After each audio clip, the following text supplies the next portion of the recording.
Oh, God! Michael Schumacher hit! Hello and welcome to the 37th Canadian Formula One Grand Prix tonight, coming to you from Montreal, and joining me as usual, Alan Jones, and we can see pictures coming in there. Alan, a very, very tight track. One that you really like, though, that was one of your favourite circuits, Montreal. Oh, it's fabulous. It's changed a little bit now, but it's fabulous. It's on the Ile Notre Dame, which is now, they call it Circuit Gilles Villeneuve, after Jacques' father, Gilles. It's in a great place. It's right in the middle of an island, right outside Montreal City. And it's a great circuit. I always enjoyed racing there. Well, they said Ferrari were pretty happy to go there. They thought it would suit the cars. It obviously has too. Let's have a look at the qualifying highlights. A report from Peter Nugent. Ferrari has finally broken Mika Häkkinen's stranglehold on pole position thanks to a new engine. Schumacher needed just a handful of his allotted qualifying laps to snatch top spot for the Canadian race. Finally get the first pole position in this year, and we're pleased with that. I expected it a bit this circuit since we started well on Friday and did a good job this morning.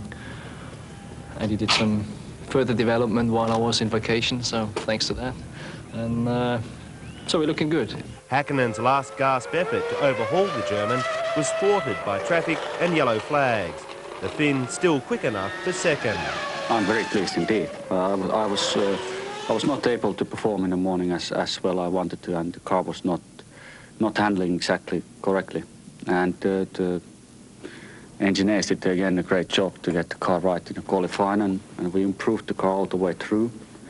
And it was brilliant. Third on the grid is Eddie Irvine, but he too felt he should be in the front spot. I got it close, but you know, I left a big effort for the last run, and my mate Jean Lacy had the yellow flags out at the first corner, so I had to just back off, and you know, but 10th or whatever would have put you on pole, so it's close, and it's a shame I'm not in the front row, because it obviously be nice to keep Mika behind, but makes it more interesting this way. Ferrari will not be running their new engine in the race, the Canadian street circuit notorious for wrecking brakes, engines, suspension and drivers. Meanwhile, local hero Jacques Villeneuve is receiving movie star treatment everywhere he goes. But sadly, on the track, his BAR was only 16th fastest and 2 seconds slower than Schumacher. Showing that while there's no room for beg pardons on the track, the irrepressible Irvine took a swipe at Häkkinen in the post-qualifying press conference. That's it. Eddie, sorry. Showing his lighter side, the Finn retaliated, while Schumacher refused to join the frolic. All right, that's it, cut. Well, bit of a good time had Eddie's by all. having a good time. Oh, well, Eddie's not scared of a bit of a nonsense.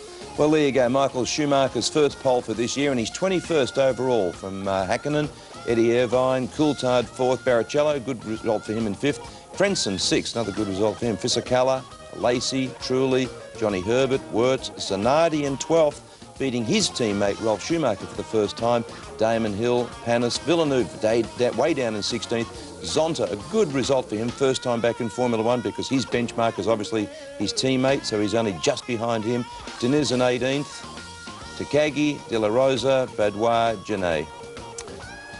OK, so we're pressed for time this morning. We'll just move straight through there. Now, Mark Webber, the Australian, of course, racing at Le Mans, had 2 almighty crashes during qualifying sessions this weekend. According to reports, his Mercedes became airborne at over 300 kilometres an hour while trying to overtake a slower car on the Mousseline Straight.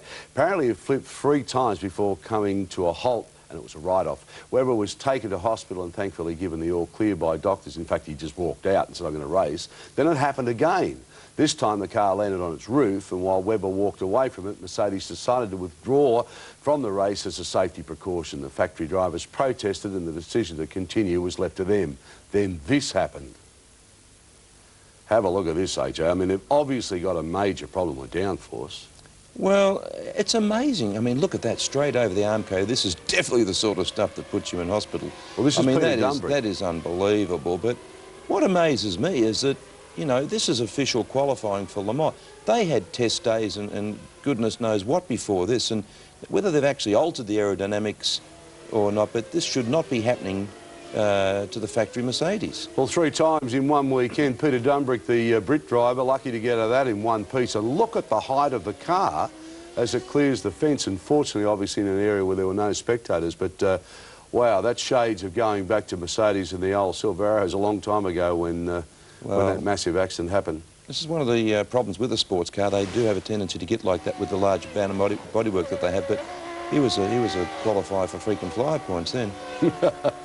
All right, well, they're making their way around the circuit now to come onto the grid. There's a couple of points of interest this weekend. Jackie Stewart selling the team out to Ford for what we believe is roughly $150 million US.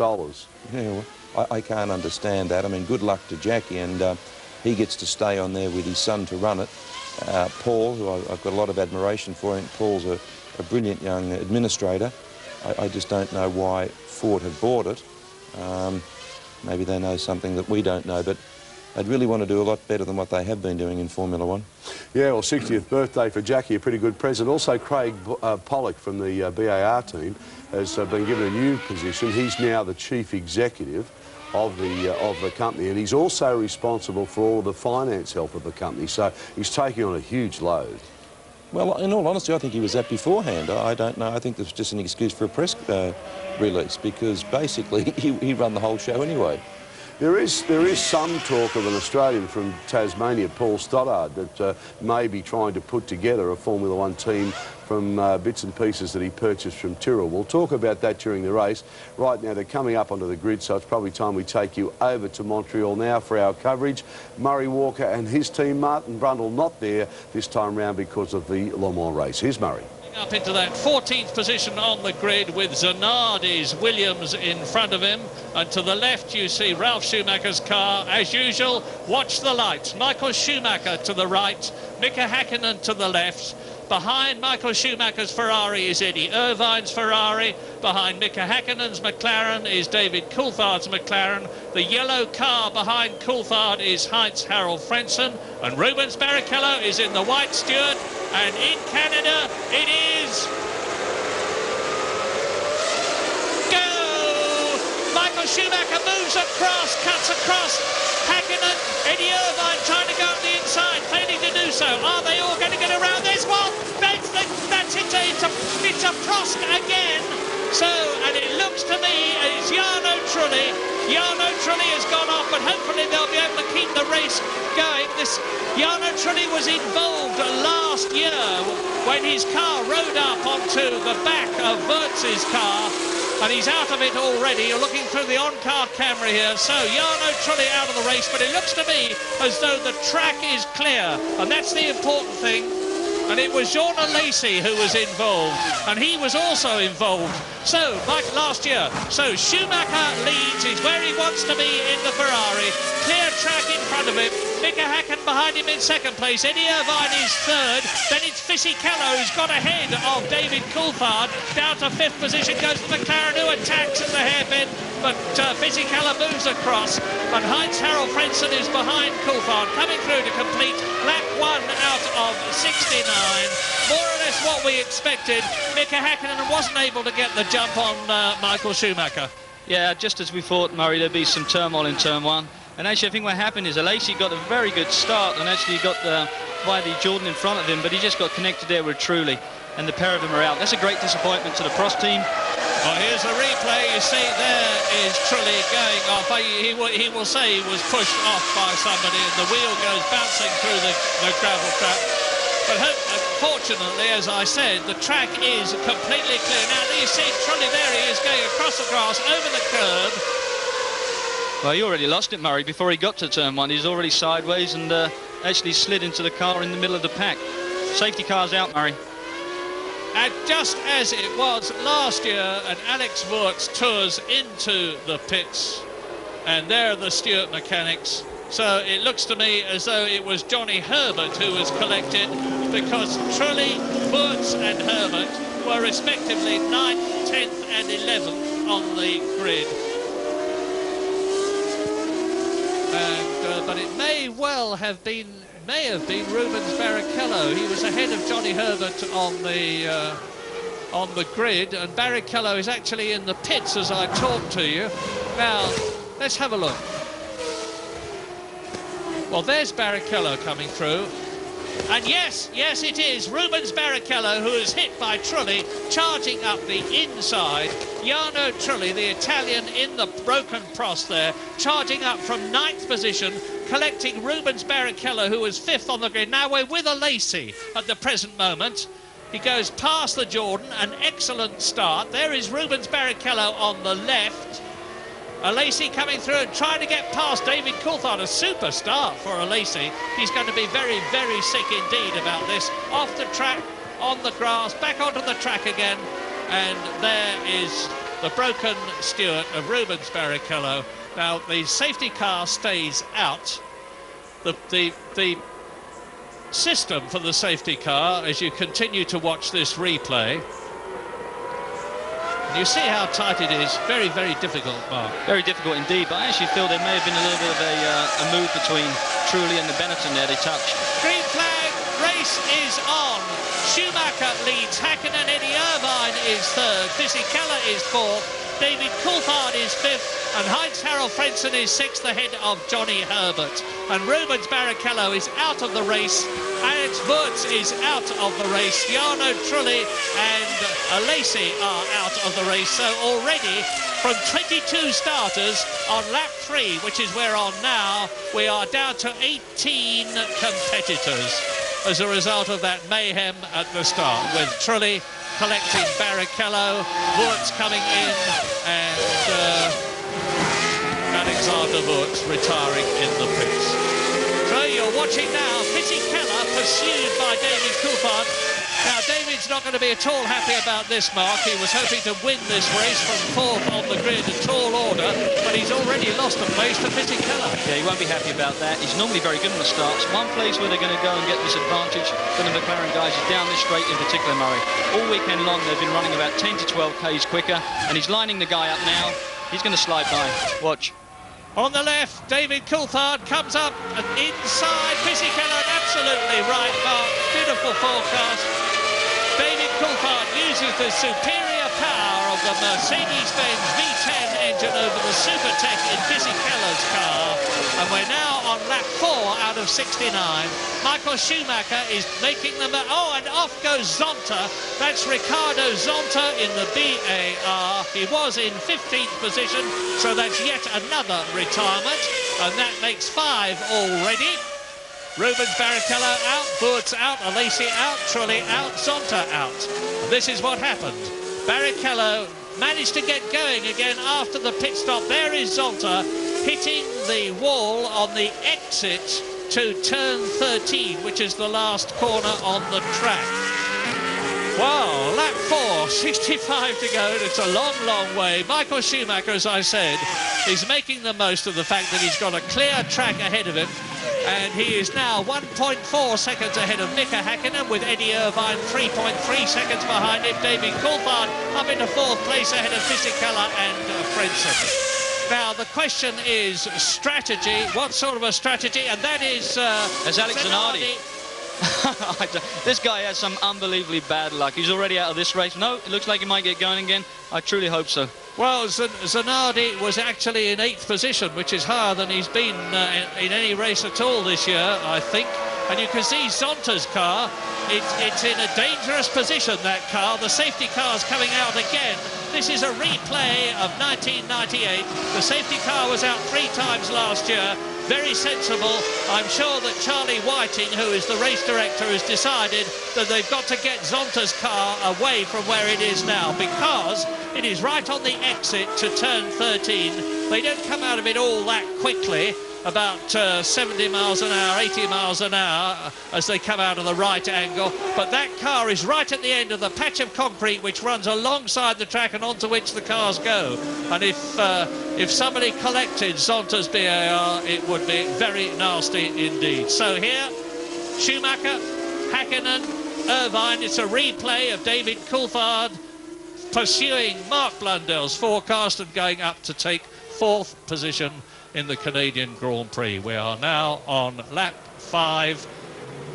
Well, You're used to this, of course, Mark. Yellow flags, safety cars in America. It's par for the course there. It is indeed, and this is a little bit unusual, but I must admit this is going to be a great frustration to the drivers. They get into a rhythm and all of a sudden the flags are out. They've got to back off and they're going to have to start all over again. I'll tell you something else, Mark. I'm watching the temperature here.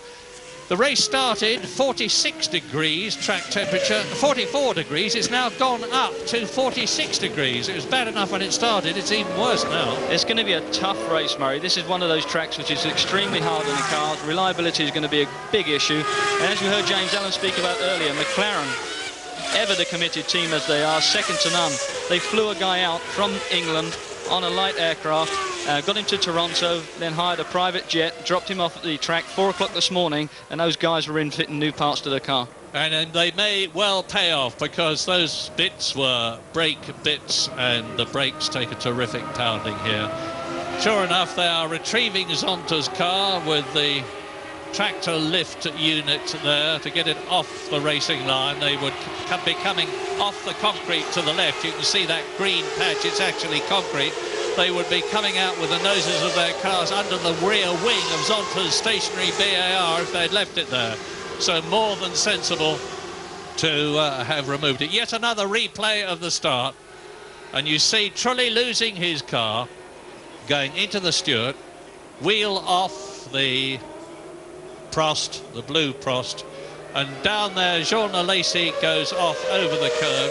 I feel very sorry for Jean Lacey, because he's getting towards the end of his career. That's Trulli, Lacey just going out of picture, and he's with one of the teams which is not a top team, the Sauber, and he got that car absolutely right. He was very, very happy with it. When Jean Lacey is up, he's up, and when he's down, he's very down. Well, he was up yesterday, and really optimistic about his chances in the race.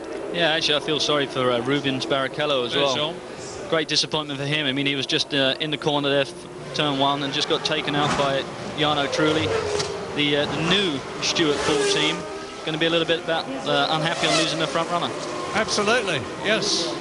In case you don't know, those of you who are watching, the Stewart Grand Prix team went through a very dramatic situation this week here in Montreal when the announcement was made that Jackie Stewart and his son Paul, who are chairman and deputy chairman, have been bought out by the Ford Motor Company, which is a good thing in many ways, because yet again it demonstrates how the manufacturers, the big manufacturers, as Jean Lacey, who in the Sauber team talks to Alain Prost of the Prost team, it's an indication that the top manufacturers are getting very involved with Formula One.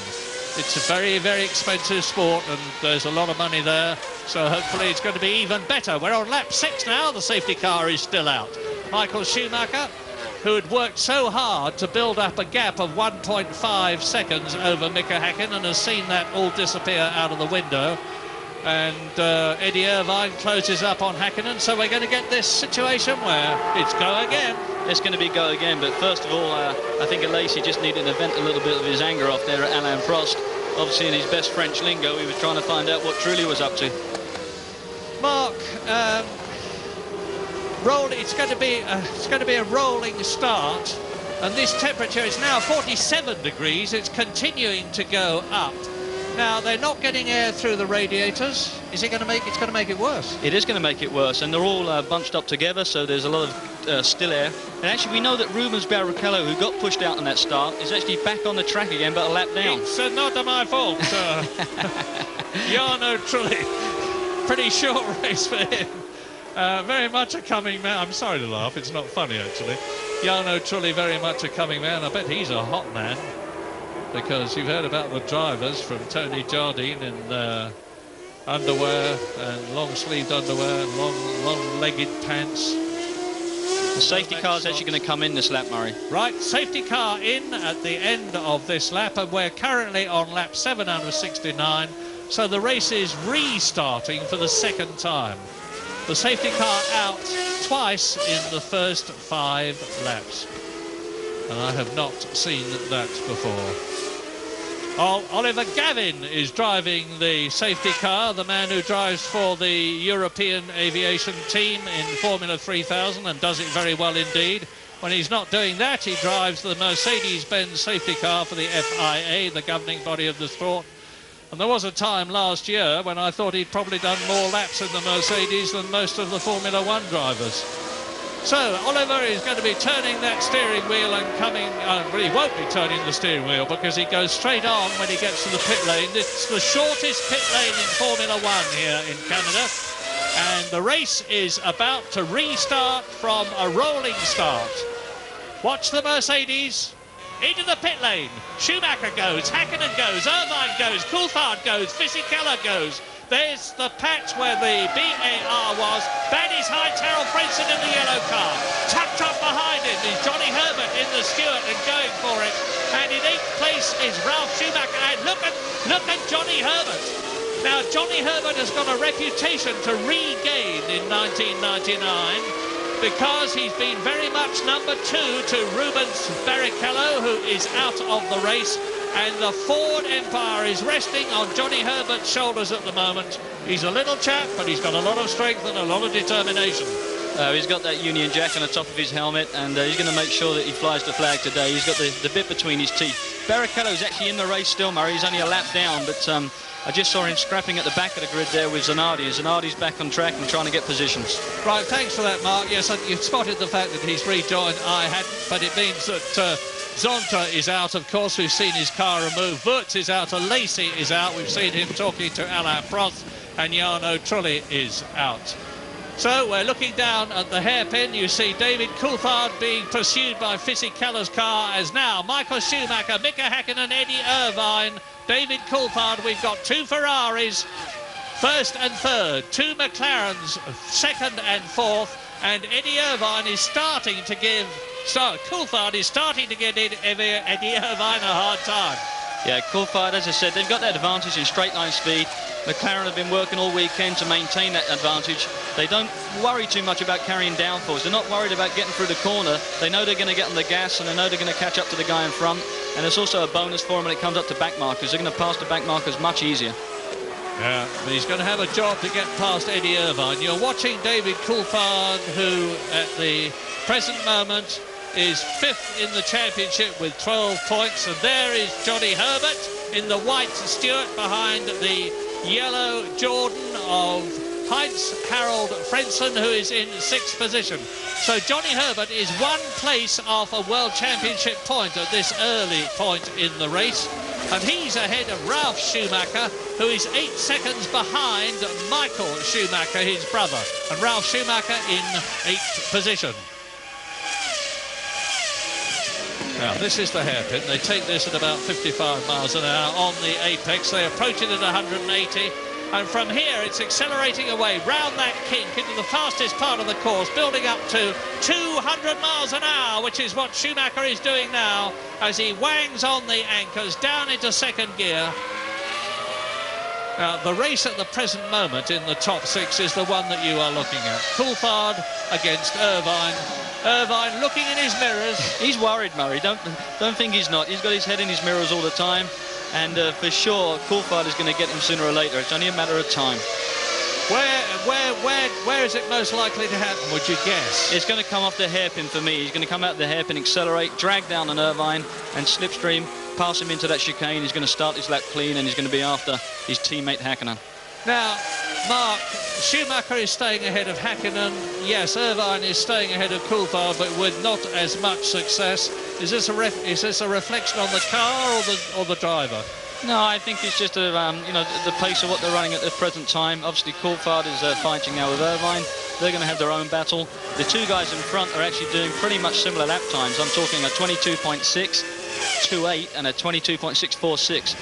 Thousandths of a second difference. So hopefully that gap will remain the same or even close up for us. Well, there's the first 4. Ferrari, McLaren and Coulthard trying to dive up the inside.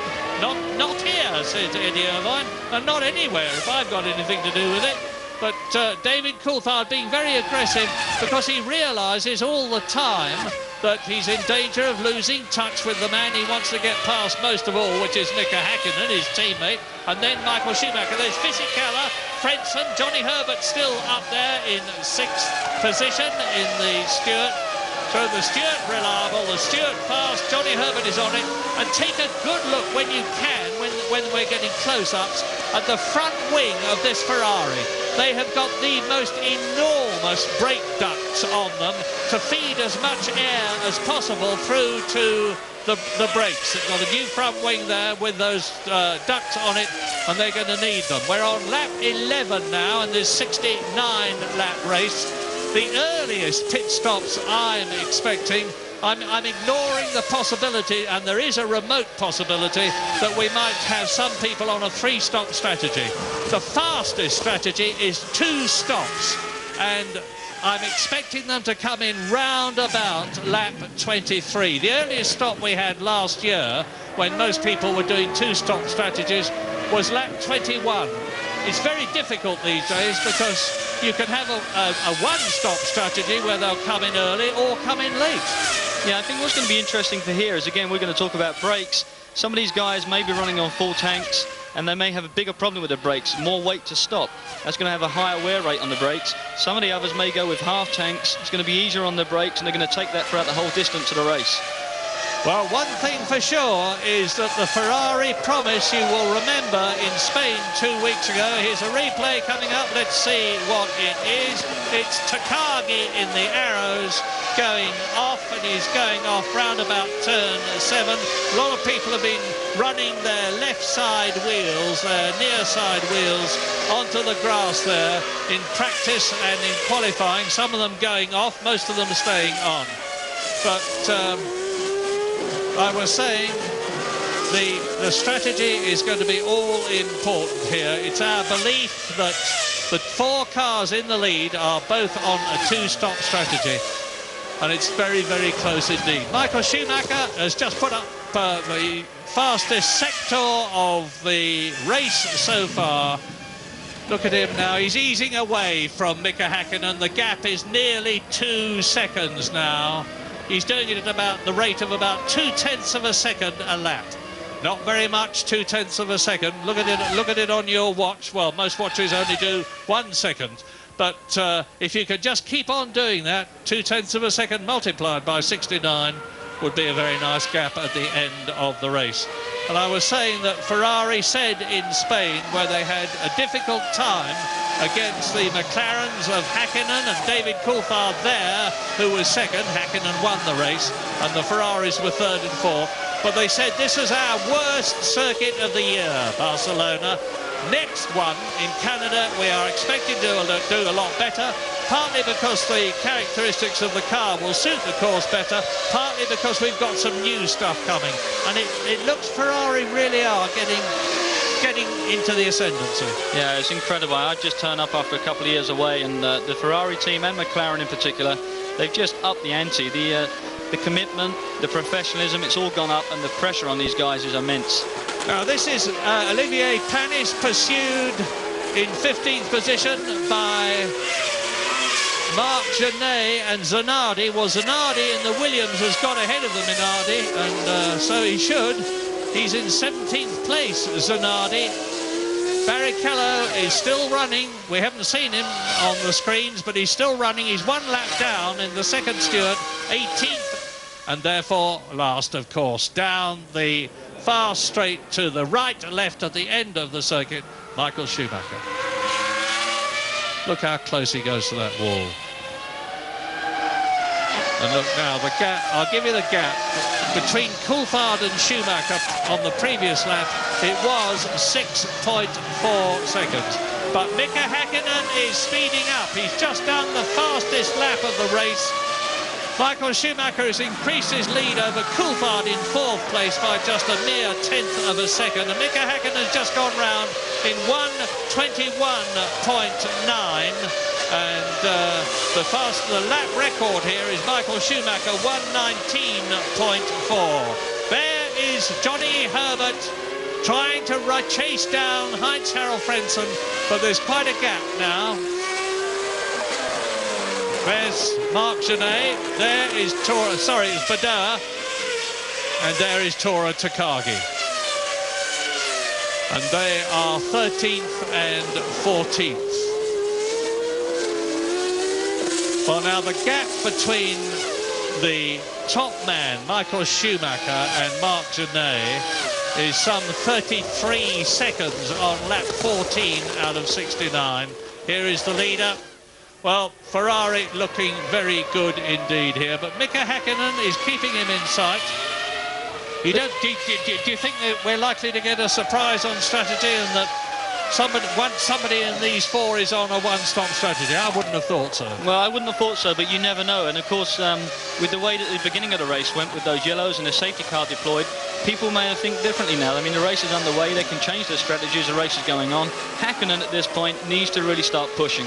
Schumacher's responded with another fastest lap, but Häkkinen needs to be on the back end of him. He needs to give him hassle. He needs to make a mistake, which is difficult. The German never does, but he's got to push.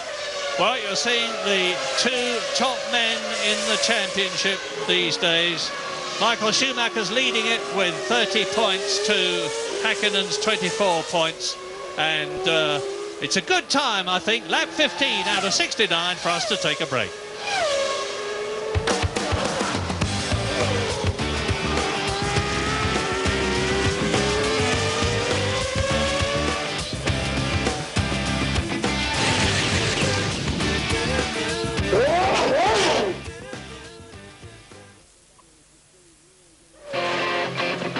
Welcome back. Plenty of action. Damon Hill here, as you see, really getting it sideways, loses the rear end, hits that wall that Eddie Irvine nearly hit in qualifying. You saw that at the top of the show. That's the third retirement for Damon Hill this year. And also a few problems there with a flat tyre too for Barrichello coming in. All right, after 18 laps at Schumacher and Häkkinen and Irvine, that hasn't changed. Coulthard, Fischer-Keller and Frentzen. Now, just before we go back, I'll update you with the Le Mans results here. Pierluigi Martini, Jochen Winkelhock and Yannick Dalmas won the race in a V12 LMR BMW. Martin Brundle was on pole. He always goes very well on pole. That's why he's not at Le Mans at the moment. But Jonesy, that BMW, first time win for them, and that's got a connection with Williams. Well, it was actually designed by Patrick Head at Williams. It really is a bit of a test bed for their foray into Formula One. The engine's a V12 in that car, and that'll be getting some very good data for their Formula One entry. Looks good, doesn't it? OK, let's go back to Murray Walker and his new sidekick for this race only, Mark Blundell. The other day, and a very nice birthday from the Ford Motor Company, a large bundle of dollars for the team. And very well deserved too. No one's done more for Formula One in particular, and motor racing in general, than James Young Stewart. 3 times a world champion, the man who has made Formula One the touch wood, the comparatively safe sport that it is today, because it was Jackie's selfless insistence on safety being improved which resulted in the sort of cars that are being raced today, the Armco that you can see in the background, the medical facilities that are at every circuit.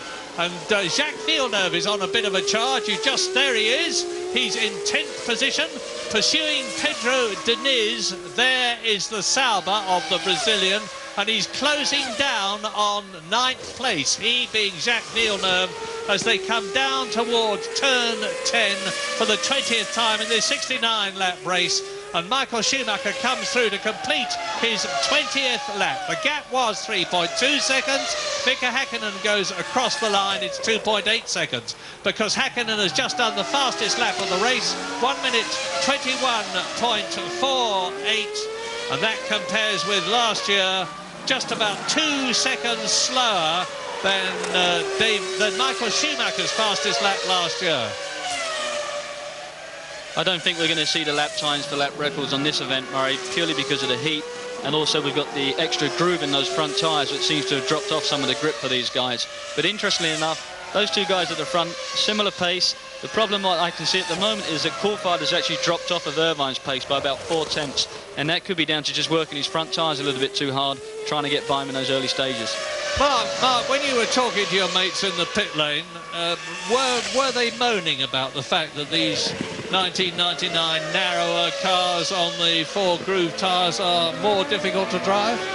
In a word, yes. I spoke to a lot of the guys down there, and you know, not one of them had a good thing to say about the way these cars are balancing out and what they like to drive. They all said they're very nervous, they're twitchy, and the fun element is going out of it. And most of all, they just need a bit more of a stable car with a bit of grip to go racing with. Well, there's Hakkinen. He's continuing to charge, and so is Eddie Irvine now. Irvine in the background is actually going faster than Mika Hakkinen in terms of lap time. Yet another quick lap from the Finn. But Michael Schumacher is totally in charge of this race. He knows the situation. He will be able, well, I was going to say he'll be able to see Hakkinen in his mirrors at some point. Do you think he will? Is Hakkinen close enough? I think Hakkinen's going to now make a big effort, a big push. We're going to come into that area now when there could be the first pit stops coming up in the next few laps, and he needs to put that gap down to at least a second or so, and that could be made up in a pit stop. But in order to get it down to a second or so, he's got to go mighty quick. The gap is 2.7 seconds, although Hakkinen that you're looking at now, the Finn who won in Brazil and won in Spain. Michael Schumacher's won 2 races too, and Eddie Irvine, of course, won the Australian Grand Prix. Mika Hakkinen is making that charge, as you see. Irvine there, Coulthard there, so it's still Ferrari McLaren. It's still Fisichella. There is the blue Benetton in the 5th position. You can see the gap between the Benetton and Heinz-Harald Frenzen's Jordan. And you didn't see Johnny Herbert, but Johnny Herbert is now starting to close on Heinz-Harald Frenzen. He's got the gap down to 1.1 seconds. Mika Hakkinen's just done a 1:21.272, which is the fastest lap of the race. Now, we're on lap 23 at the present moment. The earliest stop last year was made on lap 21. A 2-stop strategy, if you do it mathematically, is the first stop on lap 23 and the second stop on lap 46. So we can expect to see them start coming in at any time now. Hakkinen. So there is Hakkinen, and Louise Goodman has Damon Hill with her. Damon, that looked to us like a little slip that cost you dear. Was that the case? Well, it was an accident. I crashed the car. Basically, I lost control of the vehicle and hit the wall. There's nothing more to it than that, really. What is the track like? Is it very slippery in this heat? Yeah, it's been slippery all... There's not the heat that's doing it, it's just the track is slippery. There's not very much grip on the cars, but I mean, you know, I crashed and that's my mistake. Thanks, Damon. Back to you, Murray. Well, there's nothing like a straightforward answer, is there, Murray? No, there isn't. Damon being a bit terse there, understandably, because again, it's not right to laugh. He's under considerable pressure, and the fact is he's made a mistake. He's out of the race, and the fact is that again his teammate Heinz-Harald Frenzen, who was looked on as very much the number 2 when he joined the Jordan team, is ahead of Damon. And as you see, Michael Schumacher is responding to Mika Hakkinen's attack with the first lap in under 1 minute 21 seconds, 1 minute 20.920. And that is getting mighty close to last year's fastest lap. As into the pits, I suspect for the first routine pit stop comes Pedro de la Rosa. We're with the arrows, people. A lovely shot this is. You can see how they get those wheel guns onto the nuts. The lollipop man lifts the lollipop, and Pedro de la Rosa fails to leave because there's a problem on the right rear. No, it looks like there's a gearbox problem, Murray. It looks like they can't get the gear actually selected, so they're trying to just push the car. They turned it off, in fact. Well, it hasn't exactly ruined De La Rosa's race because he was last anyway, a lap behind. But hopefully he'll come out again because the Spaniard is very good. He's won championships at every discipline up to Formula One. He can be regarded as a coming man. And hopefully he'll come out on the track again, if for no other reason than to get some more racing mileage. The more experience you can get, the better a driver you will be. And in comes Johnny Herbert. Now, this is the first of the top 10 to come in for a pit stop. Johnny Herbert then in the Stewart.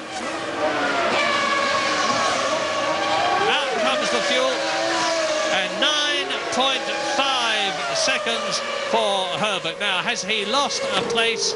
Well, yes, he has. He's dropped down to 10th position because Villeneuve has gone past him, Deniz has gone past him, Ralf Schumacher has gone past him, but of course they have not made stops. Herbert has, so hopefully if he's timed it right, he might even get ahead of Heinz-Harald Frentzen, who Herbert was pretty close to. We're on lap 25 now out of 69. The gap between Schumacher and Häkkinen that you see now as Schumacher turns in for turn 12 and Häkkinen follows him is 3.2 seconds. And I think Häkkinen's charge isn't working. I think Häkkinen's going to be a little bit deflated, Murray, because, you know, he was pushing like mad, pushing in those fastest laps, and Michael Schumacher just comes back and whacks one in there. And when you see that plus and minus go up on your board, it deflates you. When you're giving it your best and you see there's no reward. Well, the reward for Michael Schumacher is yet another fastest lap. Heinz-Harald Frentzen we're riding with now, and he is in 6th position in the Jordan. This is turn 1. Now that very tight turn 2, which is first or second gear? Second gear, Murray, and they just accelerate hard out of that corner. Second, third, fourth gear. And this is a blind turn in this point here, and they just curb hop. Watch these cars just climb the curbs. They want to keep away from that one because it's a really bad curve. If you touch that barrier, you're going to be in a big mess.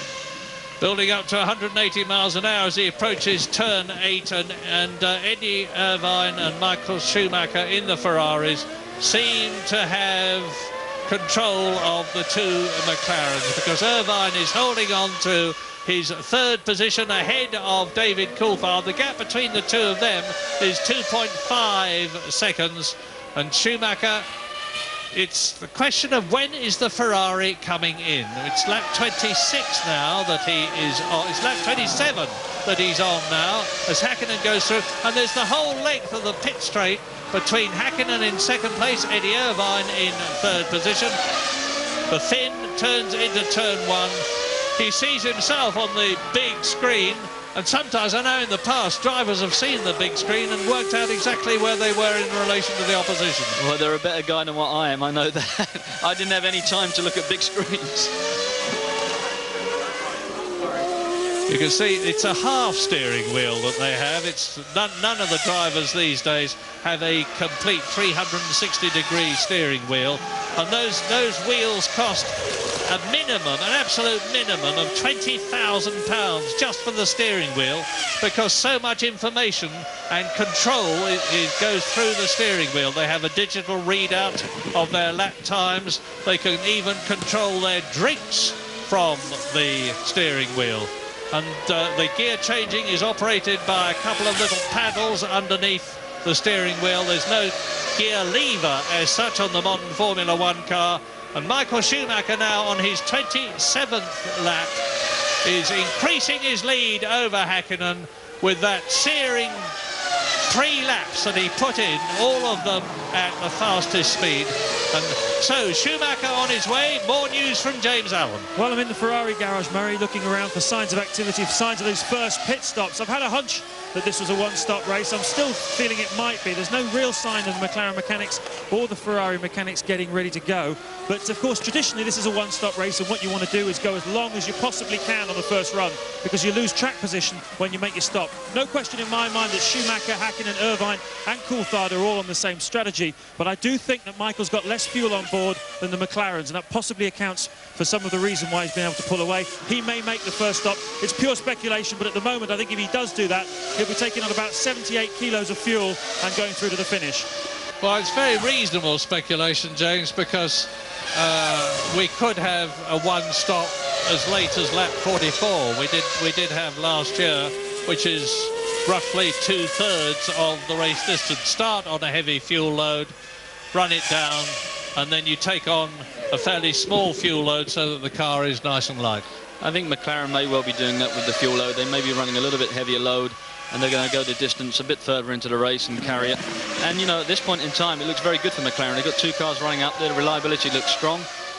Anything can go wrong also in the pit stops. That's the other thing to consider. The more pit stops you have, the more risk there is.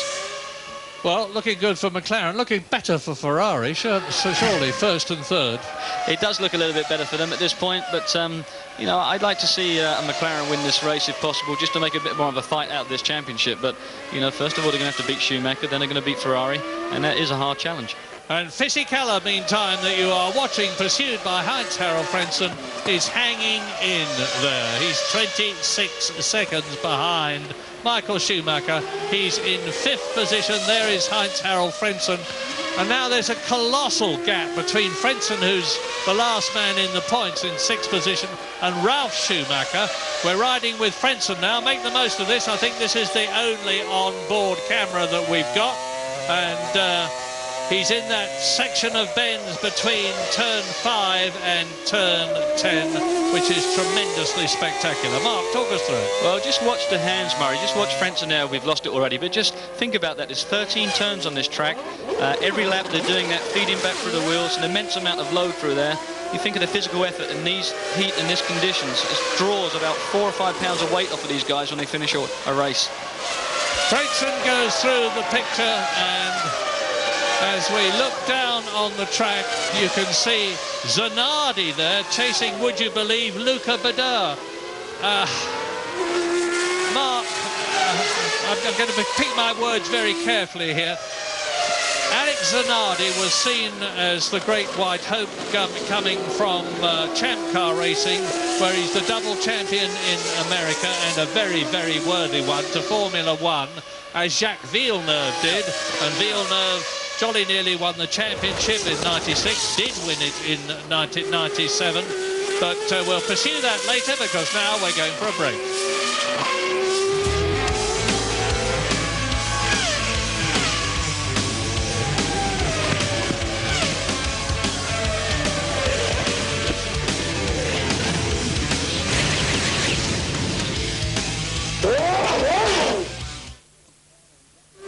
Welcome back. Well, just seconds ago, that's what happened. Michael Schumacher goes out on that corner we've talked about. Damon Hill hit it. His brother has hit it. Everybody's hit it. But you don't expect him to hit it, AJ? No, you certainly don't. It's a rare mistake by the world's best Formula One driver. What happened was he came into the right-hander. It's a very nasty sort of right then left. There's some shocking curves there. He's got the left-hand wheel up on the curb. That's unsettled the car, thrown it offline, and that's here we see now. He's coming in. You have a look. Bang, we've just missed that part of it, but the left-hand side of the car's hit that curb. It's unsettled the aerodynamics of the car, and that's taken a certain amount of downforce. Oh, here's another shot now. Look, see, he's up on the curb, back left-hand wheel gets light. It's unsettled the car, bang, and that's all you need. That could have a very big bearing on the World Championship, because that's a race now that he's virtually thrown away. Now makes it a McLaren benefit, perhaps. Well, it does, and as you can see there, it's Hakkinen from Irvine, Coulthard, Fisichella, Frentzen and Schumacher. But Eddie Irvine, would be very interesting to see if he takes up, because he's full of confidence lately. His qualifying's being a lot better than what it was last year. This could very well just be the carrot that he... Oh, here we go, Zanardi, is it again? This could be the carrot that he... Rolf. So the Schumacher's not having a good day. This could be the carrot that Irvine needs to really pull his finger and go for it. Well, that's an amazing thing. I mean, we don't see Schumacher make too many mistakes, but that one was a huge mistake, and that'll have a big bearing, I think, as this championship progresses. All right, let's take you back now to Mark Blundell, who's doing a great job with Murray Walker.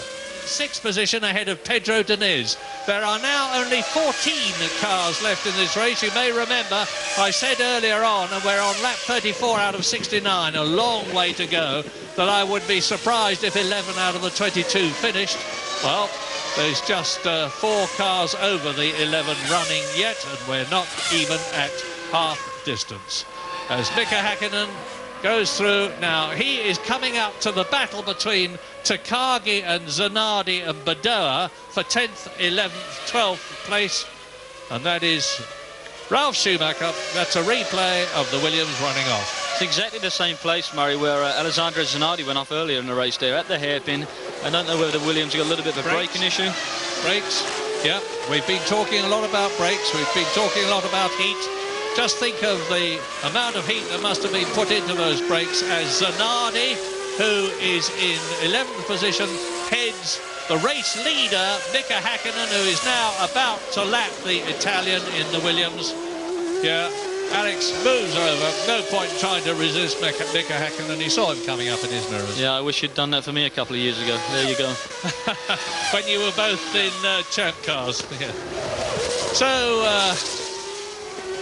Mika Häkkinen has now lapped Marc Genet. He's lapped Olivier Panis, who I think may have possibly contributed to Michael Schumacher's downfall, simply because Schumacher, trying to scramble past him, left his braking a bit late, and Eddie Irvine dives through. You can see he's on a charge, and it's Irvine 6.9 seconds behind Mika Häkkinen. The difference in lap time between Irvine and Häkkinen on the previous lap was just 2/100ths of a second, so Eddie is not exactly gaining on him hand over fist. And it's David Coulthard in the background. That is Olivier Panis.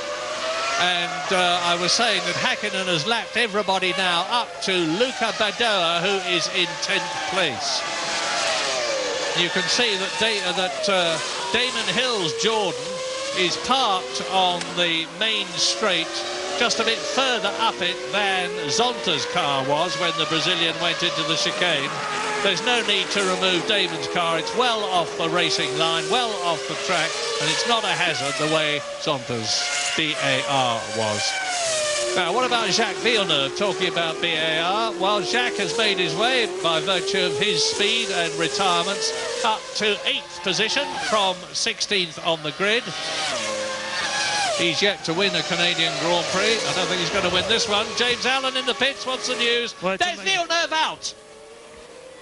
Sorry to interrupt you, James. Jacques Villeneuve, I was talking about, has done exactly the same thing that Michael Schumacher did. Are they going to bring the safety car out? Because he, like Zonta, is even more on the line.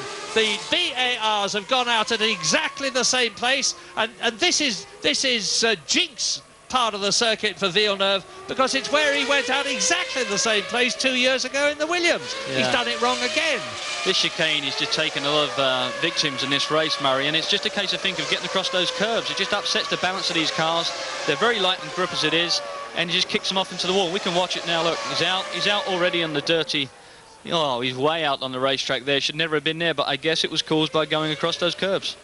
Yeah, Villeneuve charging up behind Zanardi. Takes a very, very heavy hit there. But as you can see, he was perfectly all right. Only his dignity has been hurt. And into the pits comes Giancarlo Fisichella from 4th position. And there in the pits is Frentzen, who was 5th. So Fisichella and Frentzen have come in together. That's on lap 37 out of 69. That's Badoa and Eddie Irvine in the pack of 4 cars there.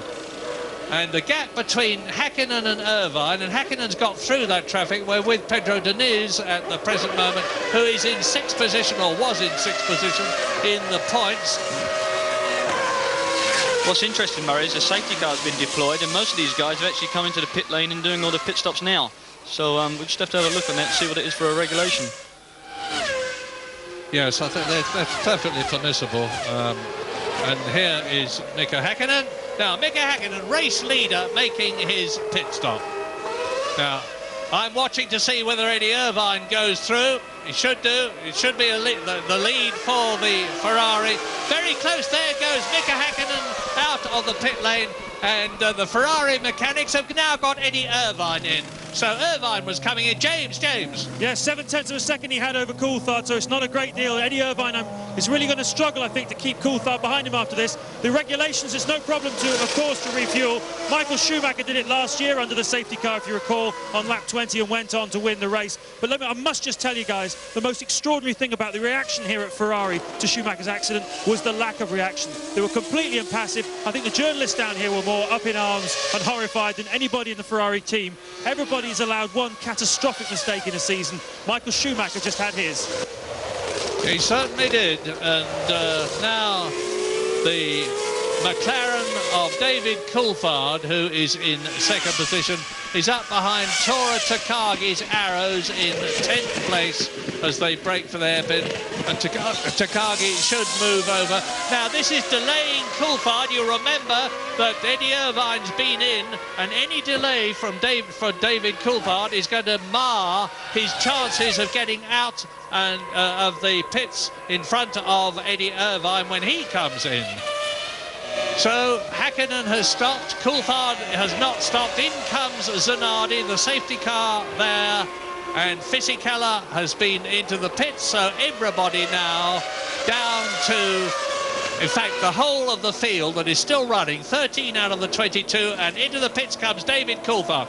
Now, everybody has been in now that Coulthard has made his pit stop, who is on the track. Bit of a delay getting that fuel nozzle out of the tank. Maybe that was because, as I said earlier on, there was and there is Irvine. It's mighty close. Irvine goes through and retains his position ahead of David Coulthard with the safety car out. Now we're on lap 39 in this 69-lap Canadian Grand Prix. Hakkinen, Badeur, Panis, Irvine, Coulthard. So Hakkinen will have a clear track when the safety car comes in.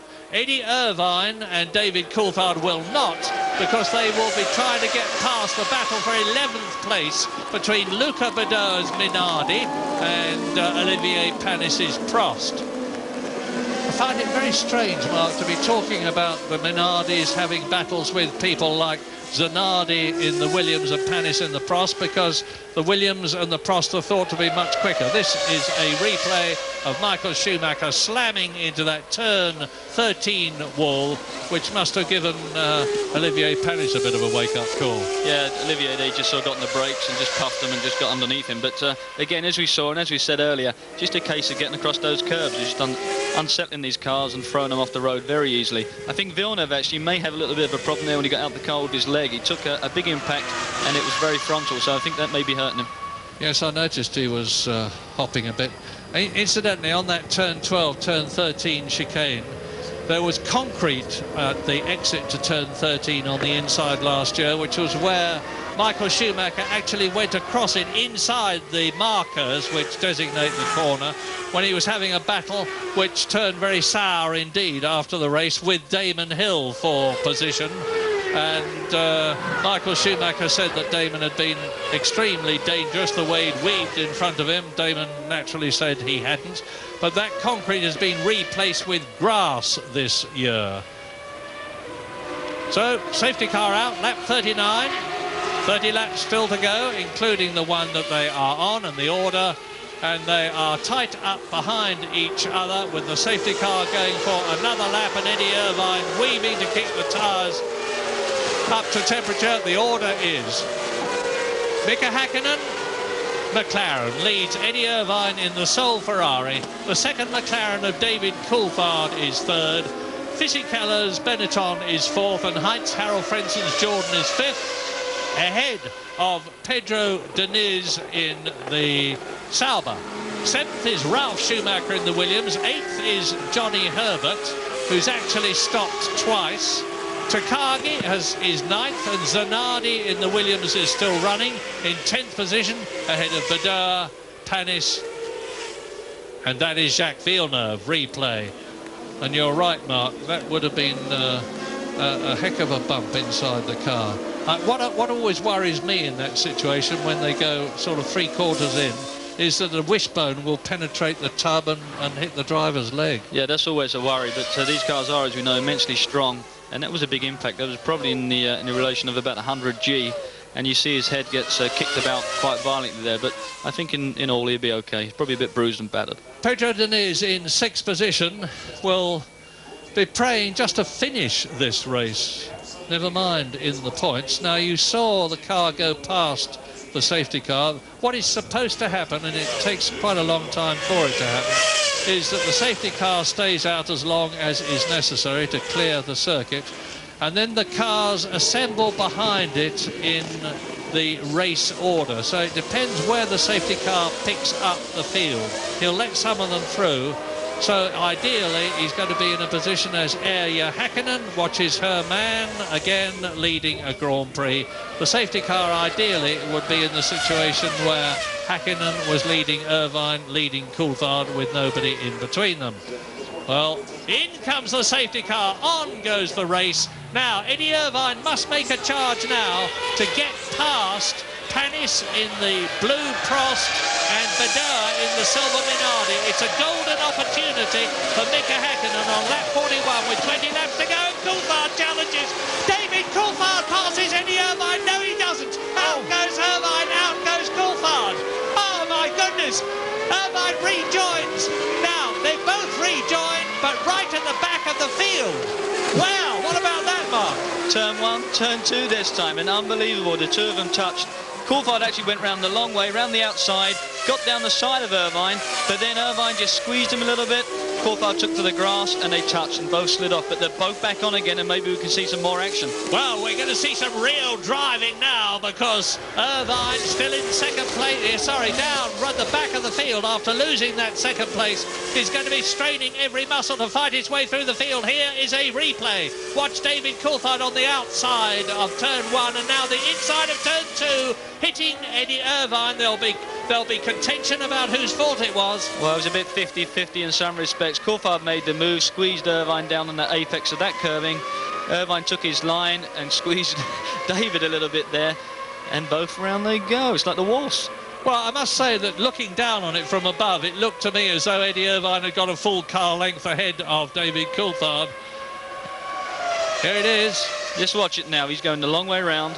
He just squeezes Irvine slightly. That pushes him wide himself.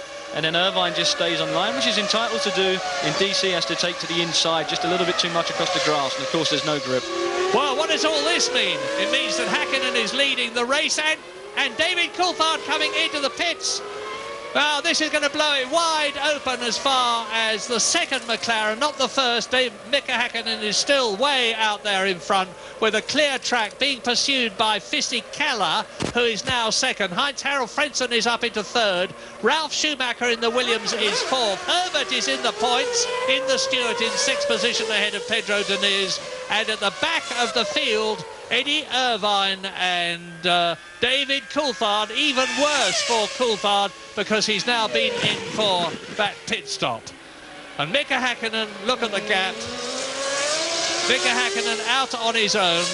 He's got 28 laps left to do, 27 laps including the one that he's on.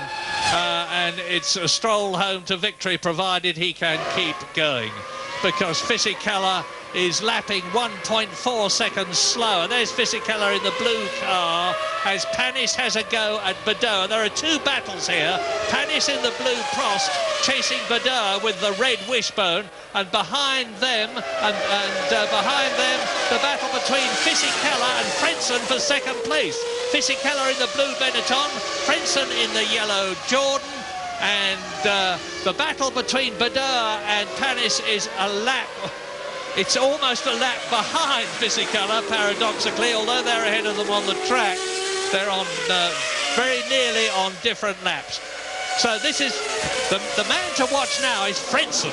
Frentzen's the man to watch, but also the man to watch is Panis. Let's see whether the guy lets these guys behind just stroll on by. Remember, in a couple of Grand Prix, he's been scathed upon by some of the drivers for being a little bit non-courteous, we should say. He hasn't been the best of guys to get by. And remember, too, that Panis had a very nasty accident here in the Canadian Grand Prix 2 years ago, broke both his legs, and it wasn't until the pins were removed last year that he felt really confident about driving again. So there's a lot of psychological pressure on the Frenchman as well, as Frentzen now can see his opportunity, and Fisichella's got a big problem. He's got to try to get past Panis and Badeur as Panis attacks the Italian in the Minardi, and at the same time resist Heinz-Harald Frentzen. Now what's happening? They're coming down to turn 12 and 13. This is the one where Schumacher went off and Villeneuve went off. Are they all going to make it? And Fisichella comes up alongside Prost. And Heinz-Harald Frentzen goes through. Fabulous. Well, that's what we said before. Panis is causing a little bit of a trouble here for those guys who are obviously in front of him on the road. And he's now lets Frentzen go by. He's not too happy about letting Fisichella go by. We're with Frentzen now. What a super bit of driving by the German. The man who is now showing his real potential. When he came into Grand Prix racing from Formula 3000 in Japan as an ex-Mercedes-Benz sports car driver, there were people who said he was faster than Michael Schumacher. Well, he didn't get the chance to prove it in a Sauber. Then he joined the Williams team. He didn't fit in very well there psychologically. They dropped him last year. He's with the Jordan team this year. They love him, he loves them, and it's really paying off. And Heinz Frenzen's doing a fabulous job. Fischer-Keller will be furious, and so will Benetton as well, because basically he got held up by the two guys in front having their own race, and they're really like down the order. They shouldn't be mucking around with those guys. There's big money at stake.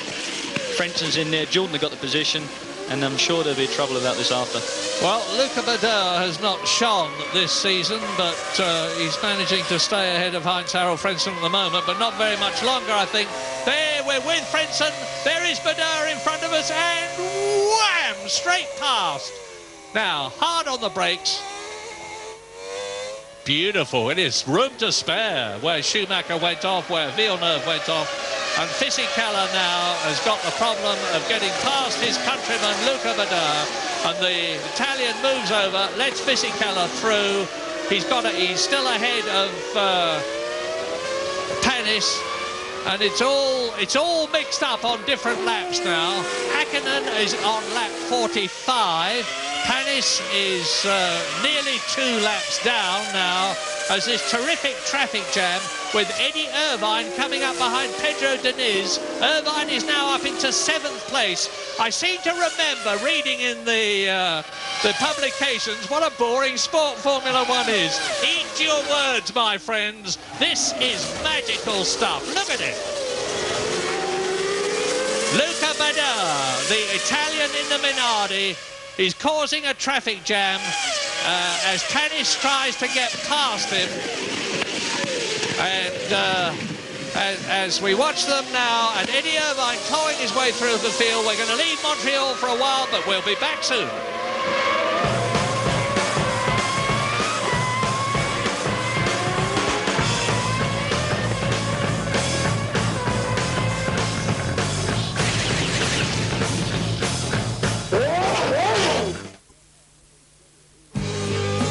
Welcome back. Eddie Irvine on a charge and throwing the Ferrari around. Let me tell you, he is a wild man on the circuit at the moment. Unbelievable. He is just flinging it around and making some very, very daring moves. Hakkinen's still out in front. We'll give you the readout now after 47 laps. It's Hakkinen, Frentzen, Fischer-Keller, Schumacher, Herbert and Irvine. That's how they're running. And Irvine at the moment desperately trying to work his way up through the field and driving pretty bravely. Well, he's got Ferrari honour to uphold, and you know, the Ferrari is capable in here. They did very quick practice times, and as I said earlier on, it's his opportunity to have a real go. Jonesy, just before we went to the break there, Murray Walker was talking about the fact that a lot of people have been saying Formula One is getting boring, there's no overtaking, these cars with their narrow tyres are moving around, but nobody can overtake because they're all too equal. The drivers are saying that they want fatter tyres and fatter cars, so they've got more downforce and the rest. And you've had Mosley defending the cars. You've had Bernie Eccleston now starting to get involved by saying, well, maybe the fatter tyres are a better way to go. Your opinion? I think all of Australia would like to know that. Well, I said it earlier in the year. I mean, I believe they should dispense with the groove tyres. They should go back to slicks tyres, and they should cut down the actual downforce of the car, because at the moment what they've got is a lot of downforce but no grip.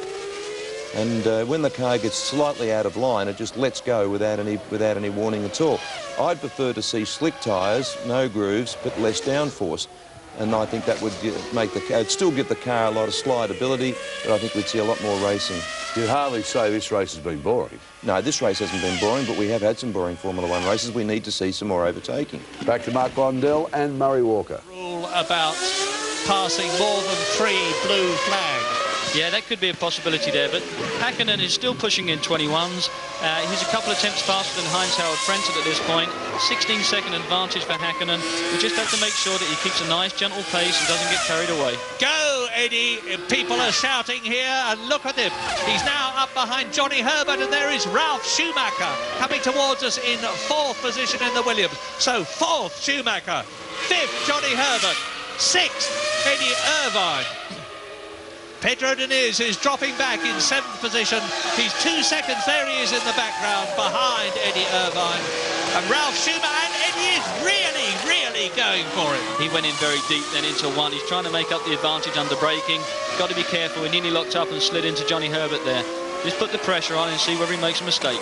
Well, look at this mature, tremendously fast Eddie Irvine. The winner at Melbourne, the Australian Grand Prix. He was 5th in Brazil. He was second, a magnificent second to Michael Schumacher as David Coulthard comes in for his 10-second penalty. The mechanics have a look at the car. The lollipop man, Mike Nagain, just holds the lollipop there. David has to contain himself, accelerate away. Now, Coulthard was 21 seconds behind Zanardi when he came in. And it's not just the 10 seconds stationary in the pits, it's the time you also lose for slowing down and then speeding up that penalises you. And so that has destroyed, I think, David Coulthard's chances of finishing in the points as Eddie Irvine continues to harry Johnny Herbert, the man who incidentally is a past Le Mans winner. BMW won at Le Mans. My colleague Martin Brundle, who so many people had thought would win the race, sadly failed to do so by crashing out. But Eddie Irvine, who is still, as far as I know, the lap record holder at Le Mans, is chasing the previous Le Mans winner, Johnny Herbert, to try and get up to a 2-points position. And Irvine in the Stewart resists him. Now, sorry, Herbert in the Stewart resists him.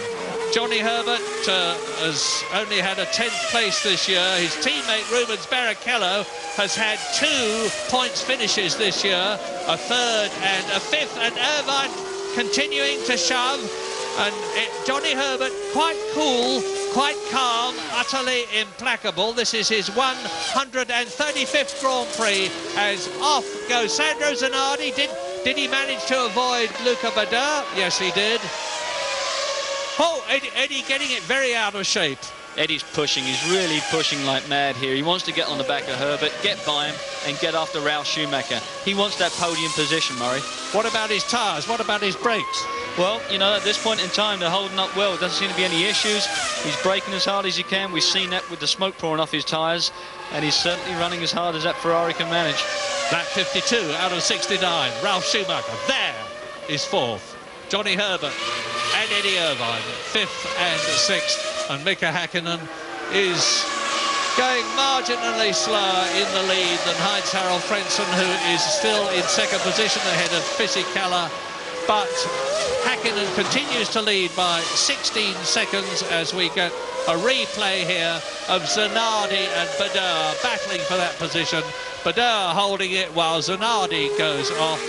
Now, I never finished my thought, Mark, which was Zanardi has had an awful lot of car problems, but even allowing for that, am I being unfair if I say he's been disappointing? Well, I think he's been disappointed in the end result for certain, but you know, I don't feel that we've seen the best of Alessandro Zanardi back in F1 at this point. It's just a case of him getting some, you know, grip with the car and getting some laps under his belt, and that really hasn't been the case. He's had a lot of problems, and even today's going to be another bigger one for him. Lap 52, as you watch David Coulthard trying to fight back, and he's in 8th position now, ahead of Zanardi and behind Diniz. The retirement started with Jarno Trulli and Jorna Lacey right at the start. Alexander Wurz went out, and then Zonta slammed into the turn 13 wall on lap 13. Rubens Barrichello's retired. Damon Hill went out of the race when he hit the wall.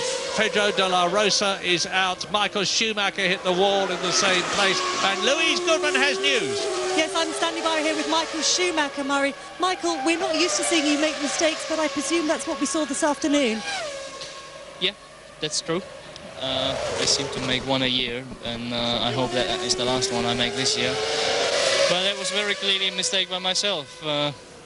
Just lost it and hit the wall. Circumstances are difficult down there, as we've seen many cars got the wall there because there's a lot of dust. Just was trying to build up my lead, which I needed for my pit stop, and everything went well until this moment. As you say, that chicane's catching a lot of people out this afternoon. What's happening? Is the car getting unbalanced over the curbs? No, there's a lot of fine dust inside the curb, and as people run wide over the curbs as you can do when you gain some time, and everybody's doing it, it means that there's a lot of dust next to the line, or sometimes on the line. And I had just before various laps where I almost lost it in that chicane because other people heavily went over it, and I had a lot of dust on my line actually. But there at this moment I just went a bit wide, and after that it was already decided I was going to hit the wall. Thanks, Michael.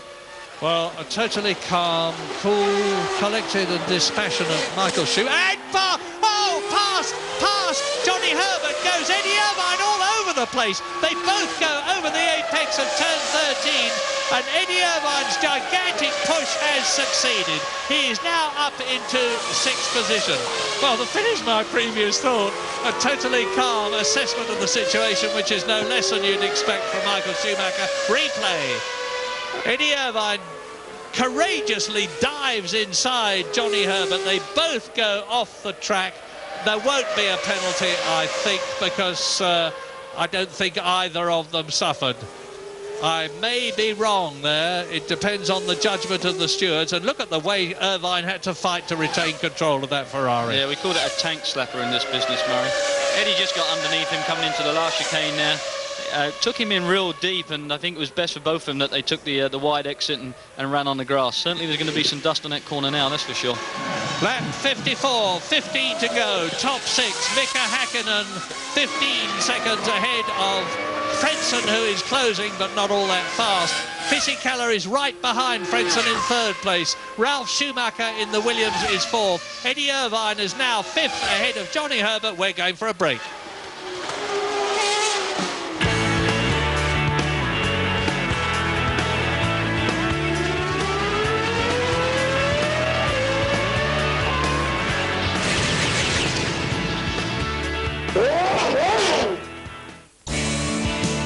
Welcome back. Well, certainly a race full of incidents here at Montreal in Canada. An amazing race. Let's recap now after 56 laps.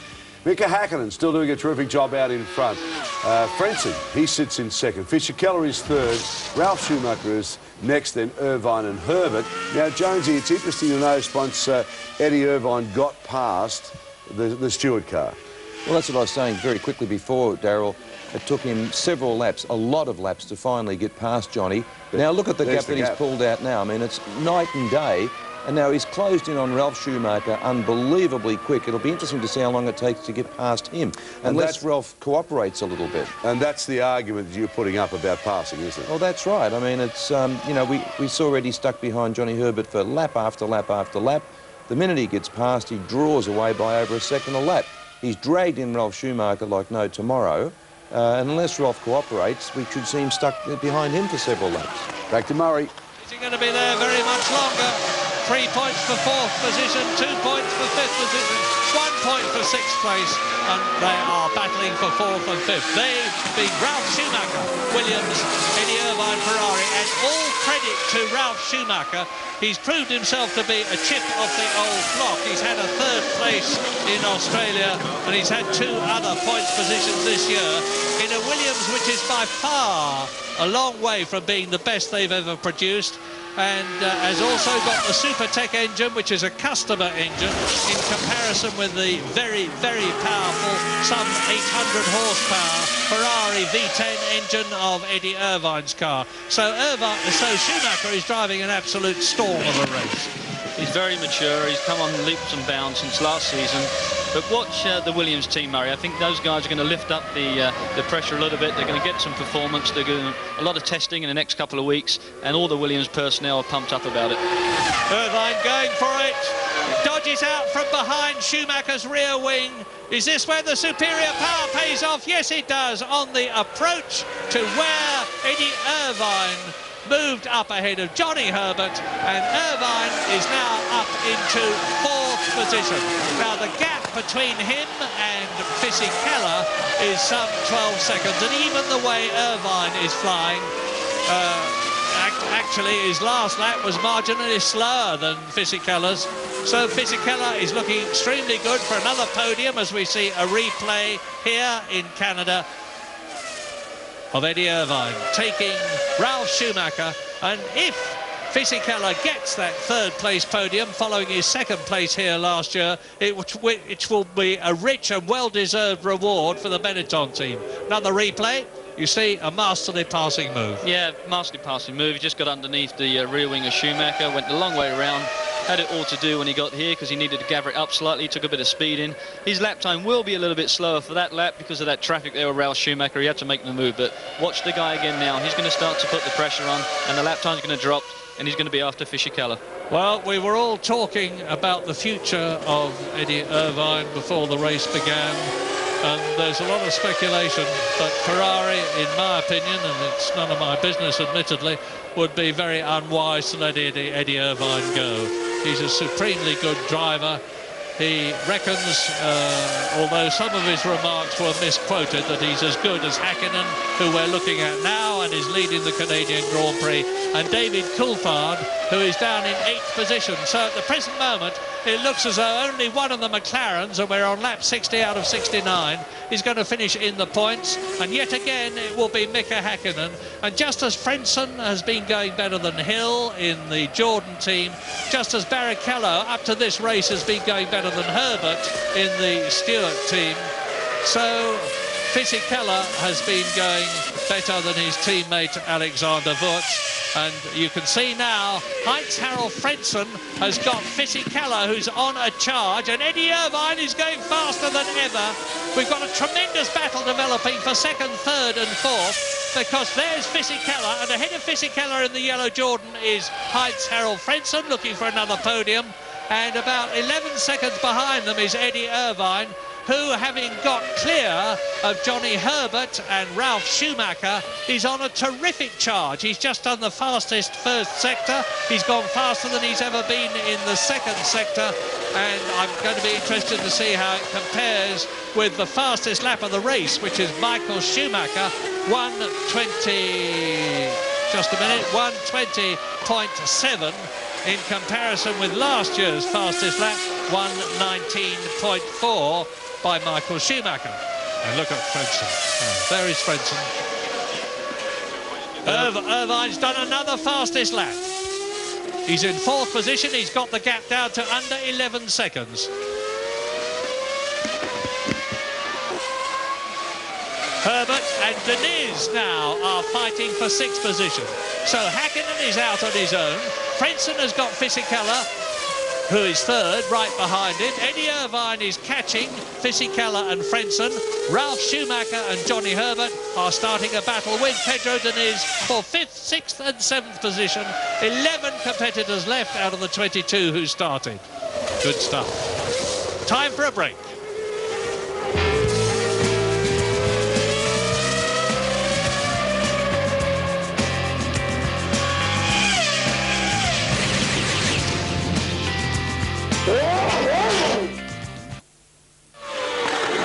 Welcome back. Mika Häkkinen doing a fantastic job out in front. McLaren's look set to win this one. But how many times have we said that this year? How many times have we said that this race? 62 laps. There's the top 6 runners for you. Irvine's the big interest now. He's on an absolute charge. He's been the fastest car around the circuit for the last couple of laps. Whether he can make up the difference. Yeah, and also Frentzen and Fisichella, I think that could, with 7 laps remaining, that could get quite interesting. Let's go back to Murray.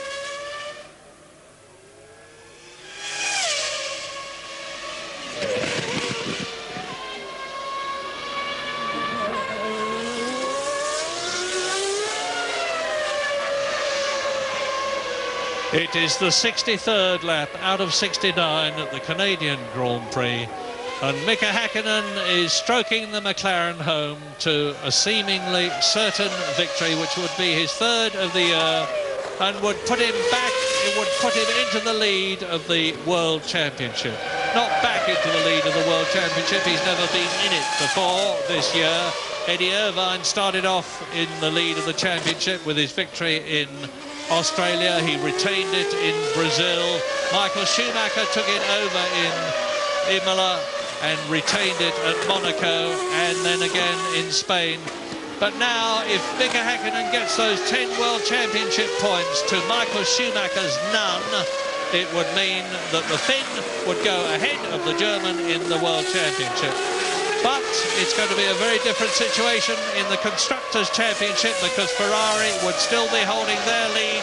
And Frentzen now is in the yellow Jordan in second position, has got Fisichella right up behind him as they both come through to take Luca Badoer, who's already taken a 10-second penalty for not moving over fast enough. You saw the blue flags waving at him there. He got out of the way this time, and he's let Frentzen through second. He's let Fisichella through third, and they are some 13 seconds behind Mika Häkkinen, the seemingly unbeatable race leader, as we ride with Heinz-Harald Frentzen. Yeah, just see Frentzen accelerate away from that hairpin there, just changing up for the gears. Hear the engine screaming, well over 15,000 RPM, Murray, as they travel down into that chicane, which has caused so many people problems today. Well, the man from Mönchengladbach who learned to drive on the family hearse, his father is an undertaker, and he's made a lot of progress since then because he's a mighty quick driver.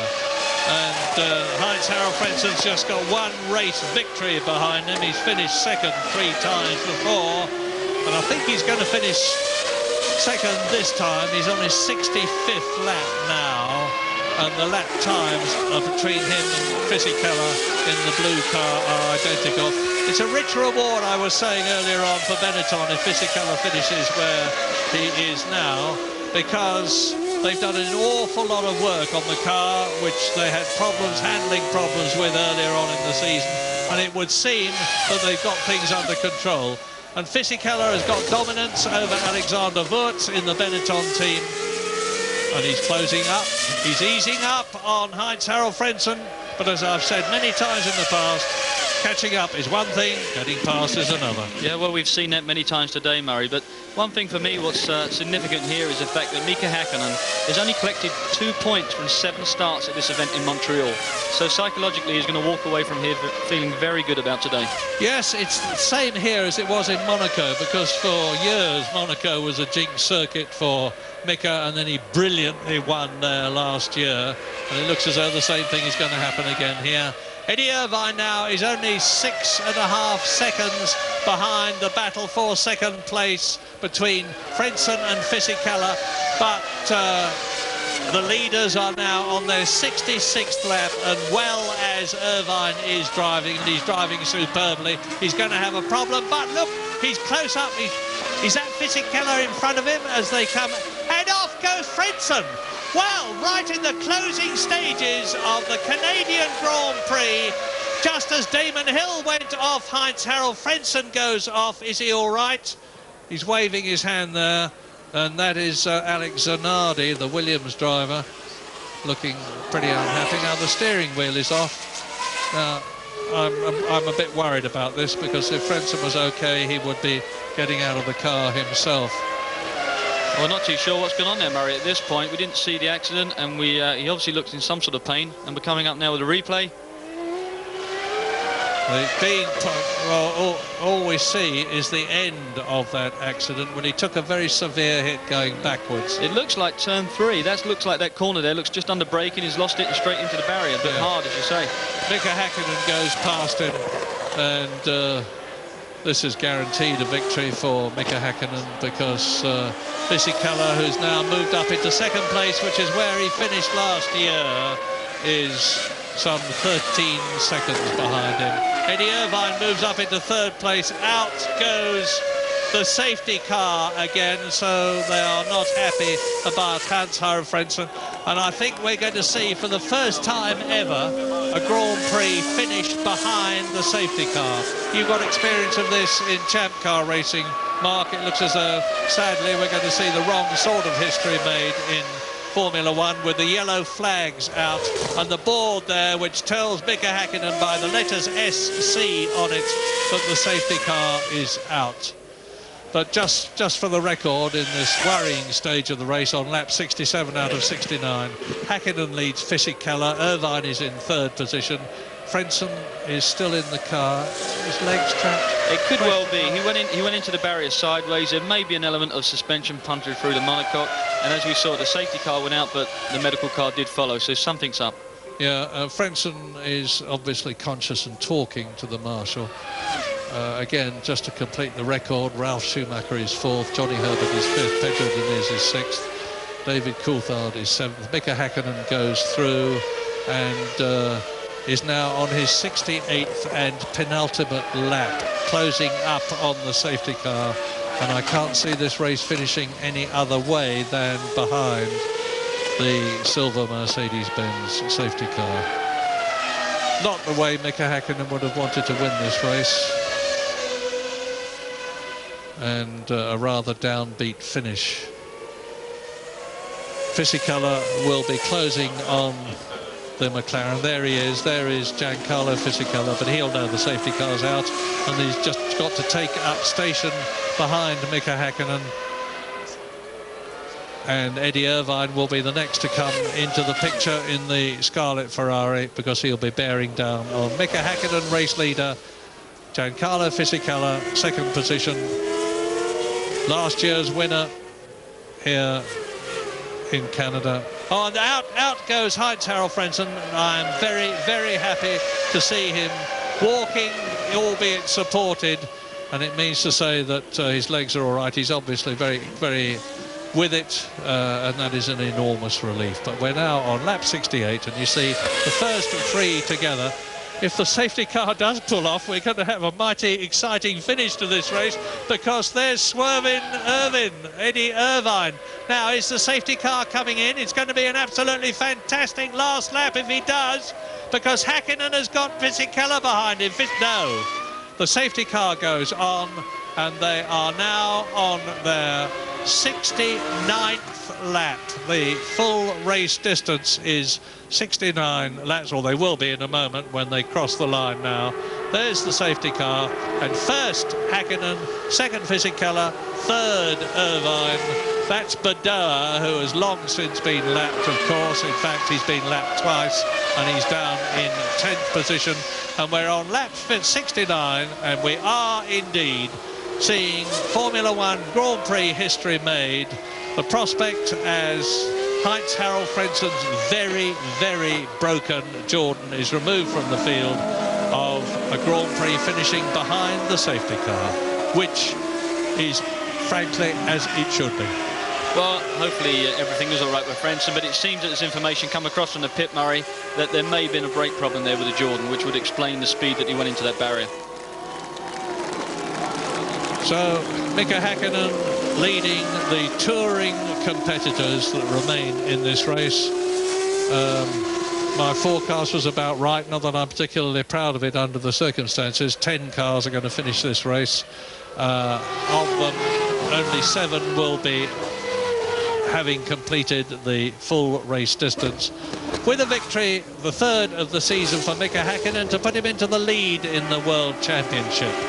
Giancarlo Fisichella is going to finish in 2nd place for 6 World Championship points to add to the 7 that he already has.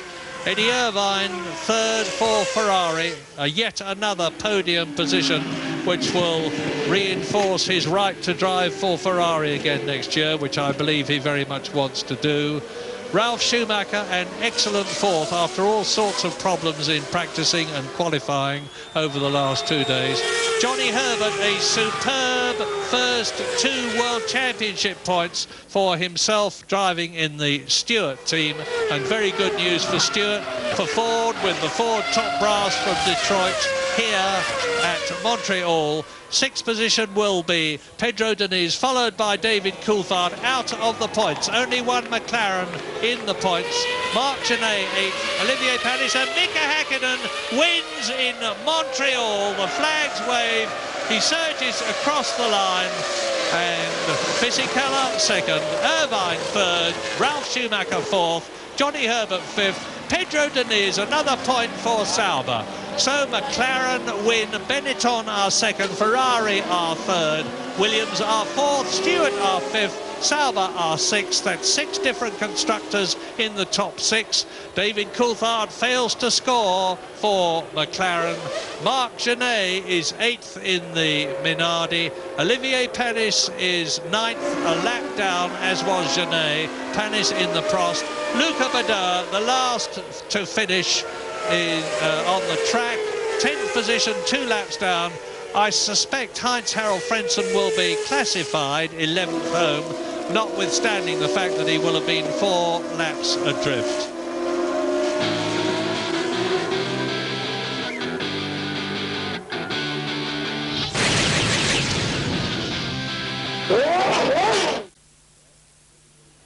Welcome back. Well, there is the champagne being sprayed. A remarkable race, and well, everybody's copping a load. Like young Fisichella, wouldn't he be happy with that? He's done very well here over the years. It's amazing how Fisichella and Wirtz were sort of really neck and neck last year, but he has taken a major leap forward. Well, as you can see, Mika Häkkinen from Fisichella, Eddie Irvine, a great drive from him to get into 3rd, Rolf Schumacher 4th, Johnny Herbert 5th, and Pedro Diniz in 6th. Now, the championship now as Häkkinen hits the lead by 4 points from Schumacher, Eddie Irvine 4th, Frentzen and Fisichella equal 4th, and David Coulthard down in 6th spot. Now, the Constructors' Championship, Ferrari still lead that 55 over 46 from McLaren, Jordan 3rd, Benetton 4th, Williams 5th, Stewart 6th. And I think that crash of Schumacher's obviously will have a big bearing on the championship. Let's have a listen to what the drivers have to say after the race. Mika, the first ever race to finish under a safety car. Your previous best here, 5th. An excellent victory. How do you feel? I feel incredible. It was excellent race, definitely, and I was very pleased about the way the race was going in early stages. Anyway, when Michael was leading, because I was comfortable with the car, and I was just able to go quicker if I wanted to, but there was no reason for it because the level of risk what could have happened, and then I saw Michael going off, and I don't know exactly what happened, but turned up to be very good for me. That's racing, and here I am, won the race, great feeling. When you saw Michael in the wall, did you think about Imola? I did actually. I did actually, and I remember saying that before the Barcelona, our car is extremely difficult to drive, and now it is better. It is definitely more consistent car. You can push the car more on the limit, and you can keep it on the limit the car longer time. But obviously, it has turned other way around. It looks like these guys now have difficulties. Mika, thank you. Giancarlo, you must love Canada. 3 years, 3 podiums, 2nd again. A race-long battle with Heinz-Harald Frentzen. Tell us the story of your race. Yes, this place for me is it's very lucky for me. I am so pleased about the result today, and my target was to score some points, and I am on the podium. I am the 2nd position. That is great. The strategy was perfect. Just at the beginning of the race, with a lot of fuel, it was very difficult to drive a car because there was a lot on the steering. But then with half tank, was much better. When I lost my 2nd position with, I think, Panis and Badoer, I don't know who was, I was very upset for that because they were 1 lap behind me, and for them I lost the position. But then Heinz-Harald spun off, and I gained the 2nd position. It's a great position today. Giancarlo, thank you. Eddie, you probably had the most eventful race of anybody. After a reasonably quiet start, after the first safety car, an incident with David. How did you see it? Well, at the start of the race, I just looked after the brakes and tried to go as fast as I could without, really pushing the car too much. And then I started pushing, and of course, the safety car came out. And then, well, I forget, there was 2 cars in front of me, 2 back markers, and one of them went really badly through the dirt, through the chicane, and I got it on my tyres, and I just turned left coming on the straight, and it just kept going straight towards the wall, and I had to just back off. Of course, that allowed DC to get a run. And then we were side by side through the first corner, but he went very, very wide, and then I just took the next one, and he just clipped my rear wheel and spun me. And then it got fun. It was after Barcelona. Jesus. It got quite controversial, actually, because in the way you went past Herbert. How did you see that? Well, he was a lot slower than me. You know, it's great we have a bit of controversy in Formula 1, isn't it? Yeah, I was down the inside of him, and the two of us just break right on the limit, and I was on the dirt on the inside, and I could have tried to make the corner, but I might have lost it, so I thought it was better just to go straight. And I don't know what happened to Johnny, but he seemed to lose a lot of time as well, so I don't know whether he followed me through it or whether he made the corner or not. I don't know. Eddie, thank you. Mika, we now move on to Magny-Cours with you in the lead of the World Championship, but it's another circuit where Ferrari have won for the last 2 years. What's the programme going forward? Well, obviously we're going to do testing in end of next week, and concentrating on developing a car, and like we see, our car is now a stronger car now, it's more reliable car. So in the testing we are able to now to concentrate developing a car. We don't have to worry about if the car going to break down all the time. That's the reality. And it's a strong car at the moment, and so we can go for testing now and develop the car consistently. That way we can make it faster. And I'm really looking forward, and we'll see what happens. Congratulations, gentlemen. Mika, it's always a bit different. Eddie was good, isn't he? I mean, he's a great character because, you know, it's good to have a bit of controversy, that sort of stuff. Oh, absolutely. He's very colourful. He drives the car colourfully, and, you know, I think we could probably do with a few more guys like him in F1. Fisichella, really nice to see him get a point. Yeah, absolutely. He's good talent. As I said before, him and Wirtz were neck and neck, but I think he's really streaked away from Wirtz now. And you'll probably find that Bennett now will be putting a little bit more effort, even subconsciously, behind him. Well, it's a Ferrari circuit they're going to, but they're throwing one away today. There's no doubt about that. All right, now don't forget, we do go to the French Grand Prix from Magny-Cours. Now, that'll be 10:35 p.m. That's Sunday the 27th of June. But check your local guides right around Australia, so it'll be nice to be back to a formal time again. All right, AJ, have a very nice trip back to Queensland. Hope you've enjoyed it, and a great win for Australia in the cricket. It's just been a fantastic night. All right, we'll see you next time round on Nine's Wide World of Sports. You're the devil in me, I'm running from the cold. You said your body was young, but your mind was very old. You're coming on strong and I like the way the visions we have are fading away. You're part of a life I've never had. I'll tell you now, it's just too bad. I'll tell you now, it's just too bad. I'll tell you now, it's just too bad. I'll tell you now, it's just too bad. I'll tell you now, it's just too bad. This has been a presentation of Nine's Wide World of Sports.